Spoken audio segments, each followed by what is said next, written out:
Hi, thanks for coming into Newport Library's story time today, right here on Channel 4. And I certainly appreciate the Lincoln County School District for the production of these stories.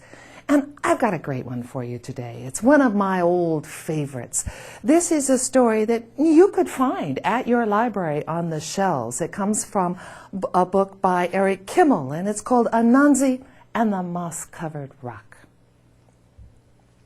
Now, Anansi is a character that is used, he's in so many stories, and originally came from West Africa in the area of Ghana.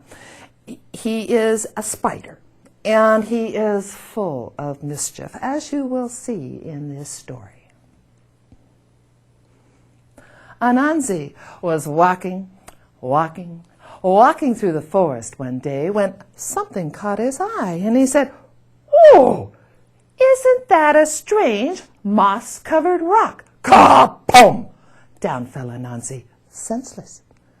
He woke up an hour later. His head was spinning and he couldn't figure out what had happened. "Well, I was just walking through the forest, minding my own business, when something caught my eye, and I said, 'Isn't that a strange moss-covered rock?'" Ka-pum!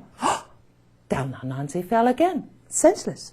But this time, when he woke up an hour later, his head was spinning, but he had figured out what had happened. "Aha!" says Anansi.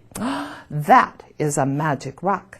And if someone comes along and says, 'Isn't that a strange Ka-boom! Down they fall. This'll be such a good trick. So Anansi went walking through the forest until he came to Lion's house. Now, Lion was sitting on his front porch, and at his feet was a huge pile of yams. Anansi loved yams, but he was much too lazy to dig them himself. So he goes up and says, "Hello, Lion." "Hello, Anansi." Lion, isn't it hot out today?" Yes, Anansi, it's very hot." Lion, you want to go for a walk in the nice cool forest with me?" Yes, Anansi, I'd like that." So Anansi and Lion went walking through the forest until Anansi led Lion to a certain place. Lion, look, do you see what I see?" "Why, yes, Anansi, that's a strange moss-covered rock." Ka-pum! Down fell Lion, senseless. Anansi ran back to his house, took every single one of his yams. An hour later, Lion woke up. His head was spinning. Anansi? Nowhere to be seen. And when Lion got back to his house and saw that every single one of his yams were gone, he was so sad. Anansi, however, was so happy. This was a great trick. So he went walking through the forest until he came to Elephant's house. Elephant was sitting on his front porch, and at Elephant's feet was a huge pile of bananas. Anansi loved bananas, but he was much too lazy to pick them himself. So he goes up and he says, "Hello, Elephant, isn't it hot out today?" Yes, Anansi, it's very hot." Elephant, you want to go for a walk in the nice cool forest with me?" Yes, Anansi, I'd like that. Thanks for asking." So Anansi and Elephant went walking through the forest until Anansi led Elephant to a certain place. Elephant, do you see what I see?" Why, yes, Anansi. Isn't that a strange moss-covered rock? Ka-pum! Down fell Elephant, senseless. Anansi ran back to Elephant's house, took every single one of those bananas. An hour later, Elephant woke up, and his head was spinning, and Anansi? Nowhere to be seen.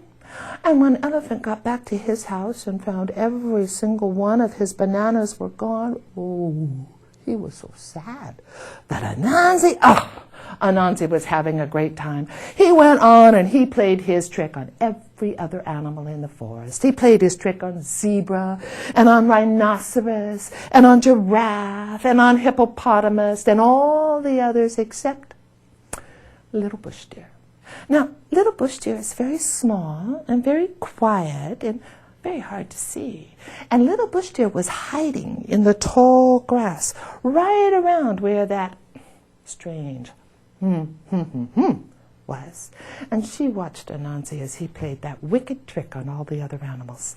And little bush deer decided it was time that Anansi learned a lesson. So little bush deer took her basket and went deep into the forest where the coconuts grew. And she climbed up the coconut tree, picked them, threw them down, and went back down the tree, put them all in her basket, went back to her house and made a lovely coconut pile on her porch. Then she sat down to wait for, that's right, Anansi, who came walking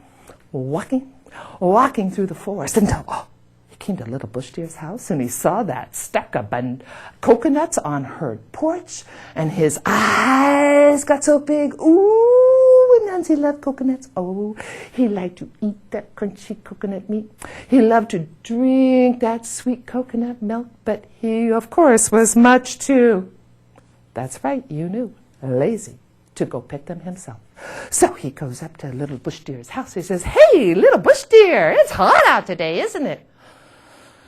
"Yes, Anansi, it's very hot." "Oh, little bush deer, you want to go for a walk in the nice, cool forest with me?"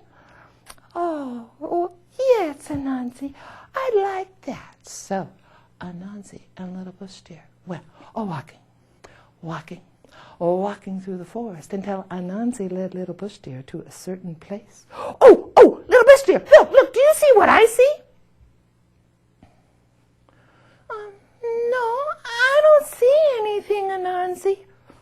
"Well, look, it's right there, right in front of you. What do you see?"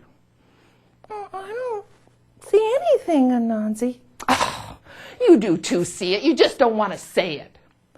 "Say what?" "Oh, you know." "Well, if it will make you happy, then I'll say it. You know." "No, you're not supposed to say, you know. You're supposed to say, isn't that a strange moss-covered rock?" Ka-pom! Down fell Anansi. Little bush deer ran and got all of the other animals in the forest, and they went to Anansi's house, took back all of the good food he had stolen. An hour later, Anansi woke up and his head was spinning, and little bush deer, nowhere to be seen. Anansi got back to his house and it was as empty as it had been to begin with. You think Anansi learned his lesson? No, I'm sorry. For he is still making mischief to this very